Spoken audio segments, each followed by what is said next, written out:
तर काकू, आमच्या या पुढच्या भजनाची अशी गोष्ट आहे की आमच्या या आंबेनी खूप सुंदर साडी नेसलेली आहे.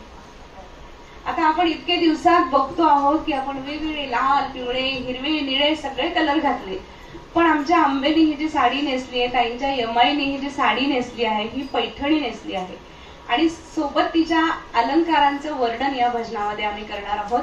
तर तुम्ही बघा, ही सुंदर साडी पैठणी नेसलेली अंबाबाई कशी मस्त दिसतीये. तर तिला विनंती करतोय की सावर अंबाबाई तुझ्या पैठणीचा घोळग.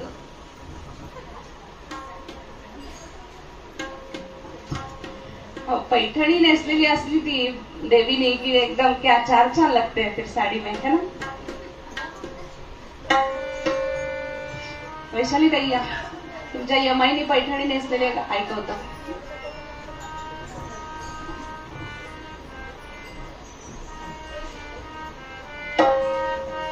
सावर अंबाबाई पैठणीचा घोळग, सावर अंबाबाई पैठणीचा घोळग, पैठणीचा घोळग कपाळी कुंकू लाल ग, पैठणीचा घोळग कपाळी कुंकू लाल ग, कपाळी कुंकू लाल ग, सावर अंबाबाई पैठणीचा घोळग.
Bye.